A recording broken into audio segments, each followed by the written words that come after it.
so number 3. Choose a page or panel from American-born Chinese that you really like or one that you don't like, and discuss what it means and why you chose it. What is the significance of your choice and how does it relate to the rest of the graphic novel as a whole? You may analyze the graphic elements the author uses, such as panel size, panel shape, color choices, narrative boxes, speech, thought bubbles, all of that. You may also want to discuss other creative decisions made by Jin Yang. For example, making the Chin-Kee chapter a TV show and making Melanie and Amelia essentially the same character. Explain and cite examples of page numbers. I chose the pages 72 through 77, where the Monkey King is running from like the Almighty God. I don't know how to say his name. It's like Zhu. And I just thought it was cool, like how he was like traveling so far and like he broke through that one panel, and then those next pages where he was with the pillars, they were just white, and like he was like in like basically like he was in eternity with these pillars. And I just thought like the way that Jin Yang like drew it just like was like very like special, and like it was all white, there was no panel, and then when he comes back he like goes back through like the broken panel, and now he's back into like the regular panel, like regular graphic novel. So I just thought like the way he did those 5-6 pages was just like different and like special compared to the rest of the book. Yeah, one panel that really stood out to me was on page 72, and it was at panel number 3, kind of what you were talking about. But it was the one where the Monkey King was like physically flying through the panel, and like the side of the panel was breaking. And like that's something that you really cannot get in like a normal story. That's kind of why I liked the graphic novel text better, because like it was just really cool how the author could like incorporate the panel as part of the story itself. Because like the Monkey King was breaking through reality itself, and since he was breaking through the panel, we kind of like assumed that inside the panel is reality and like outside of it is not. So. I loved page 105, and that was when Jin finally gets the confidence to ask out Amelia. So I love that page just because I was wanting him to do that forever, and then we saw that he started to become confident with the lightning bolts coming from his head, and I liked how he nervously was like, hang out with me sometime.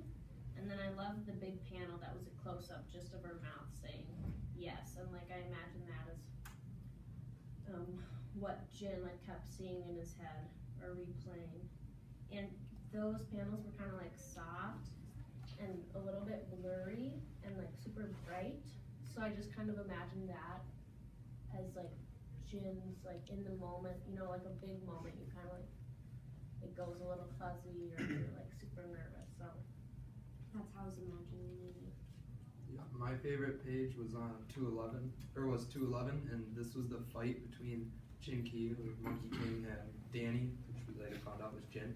And I felt that this was like the climax of the story, kind of in a way. Like they were fighting. It was.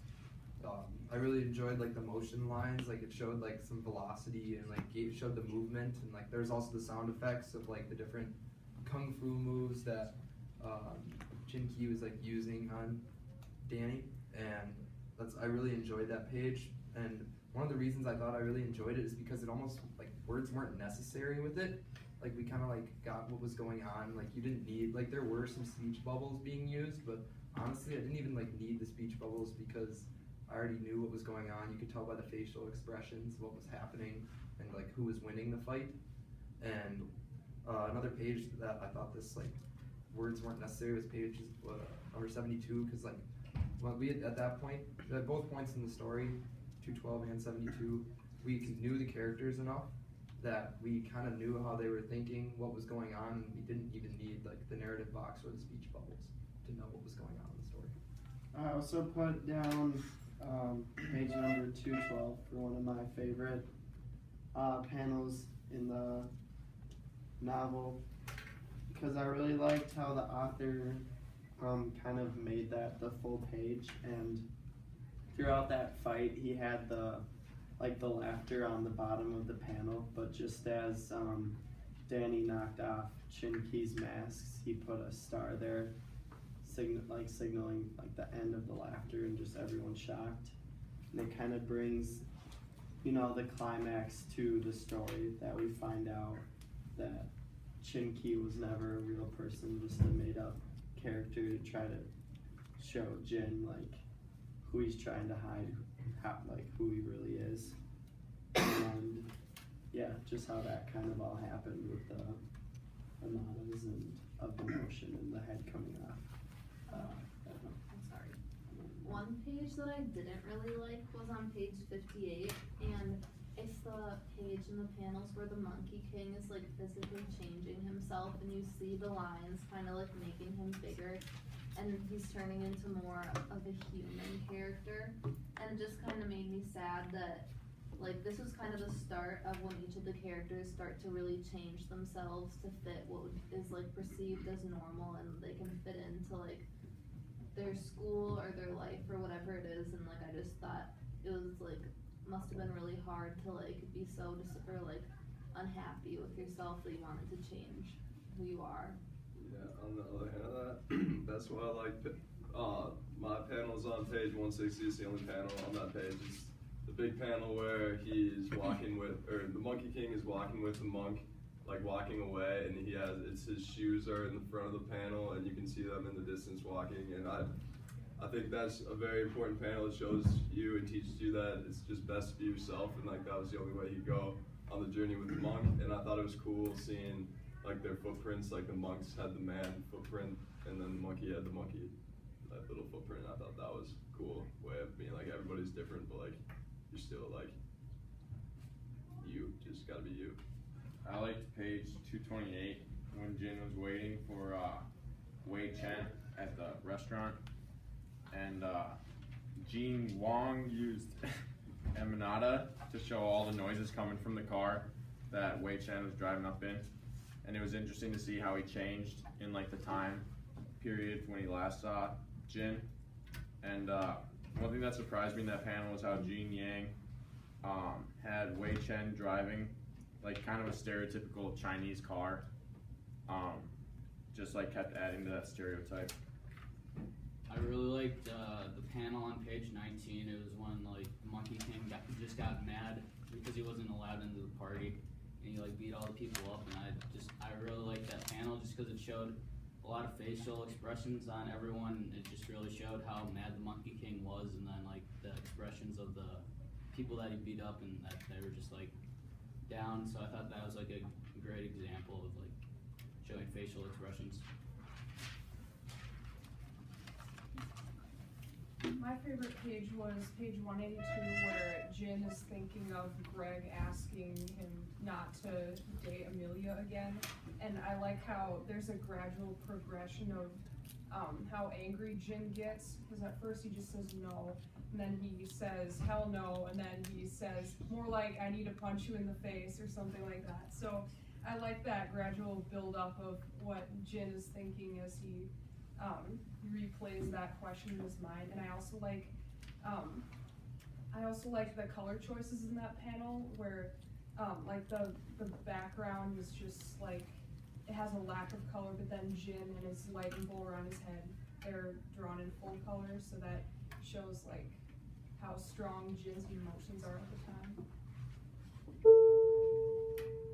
Another panel that in the book that I kind of disliked the outcome one of was on page 179 when Greg goes up to Jin after he's looked up like Jin has looked up to Greg in his hair, and he asks Jin not to date Amelia anymore, and Jin's not able to speak up that he wants to do that.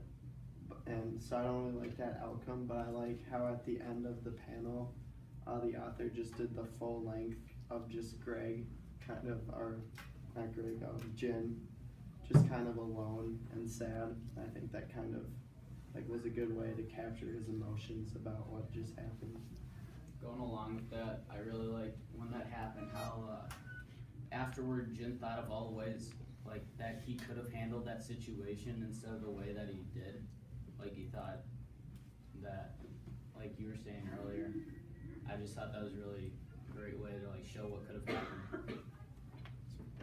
One page I didn't like was page 55, and I didn't enjoy the page because this is when the Monkey King instituted the shoe rule, and like I didn't like the way that like it felt. Like there's the facial expressions of the monkeys that were reading like the new order, and like their like confusion and like look of sadness, kind of like I just didn't enjoy the page at all, and it kind of like showed that it was like the Monkey King was taking a turn for the worse, and like that was a page that just kind of stuck out to me. I kind of. Oh, go ahead. No, you can go. I can go. Okay. On page 51, I liked it and didn't like it at the same time because that was like the first time we met Chinky, and I thought it was cool, or I liked it because of the way it was like made into a sitcom where like you had the audience's reactions on the bottom and everything. I thought that was cool, but then at the same time, I kind of thought the stereotypes were a little bit obnoxious and over the top. One of the pages I didn't like was on page 213 when Cousin Chinky's head comes off and the Monkey King's head goes on it because it's just like unrealistic. Like the rest of the whole entire book, like of that section was like all like realistic and like could actually happen until the very end. So that was just like annoying that it happened.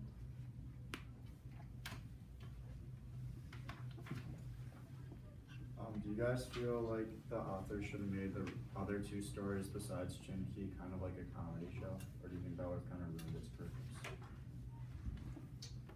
I think each of the different stories were like kind of different in their own way, where the story with Jin was more serious and like real life examples, while then the Monkey King one was kind of like supernatural and you had like superheroes and kind of everything like that. And then the Chinky one was more of a comedy, so I think each of them played like their own role in the story, and I think if they were done differently, it wouldn't have worked out as well. I agree. I feel like if they were all TV shows, I feel like it would have lost its purpose. It might have gotten like a little confusing. So I feel like having the three different stories and having one a TV show, one like supernatural, one like serious, like Will said, it just made like it all kind of like flow and come together. Honestly, I felt like it wouldn't really have mattered because I feel like while there were those like ha-has across the bottom of the pages, I didn't like gain that much from it being a TV show. Like, honestly, I felt like it would have kind of came across the same way. Like, it all could have been a TV show for all I knew. Like, there's just some had ha-ha-has at the bottom and some didn't. And like, for me, it wouldn't matter if all three were a TV show or even the one that was a TV show wasn't. Yeah, I thought it was kind of unnecessary, and with like the claps, you know, like I don't know. It was just kind of confusing, and I feel like it was just like an unnecessary extra detail. I kind of enjoyed when he put the claps and the ha-has at the bottom, just because it kind of showed like when he was trying to like be clear about the stereotype he was providing or something like that, and it kind of added, I think it added a little something to the story. Yeah, I was gonna say, I feel like it definitely played a purpose. Like the author did it for a purpose and he wanted to show the difference, but like for me again, like I agree with you, Joey, I just saw the ha-has and thought nothing of it. Like it was the rest of the story. I don't know. I didn't care for it that much. Like it's the rest of it. Okay, we should move on to the next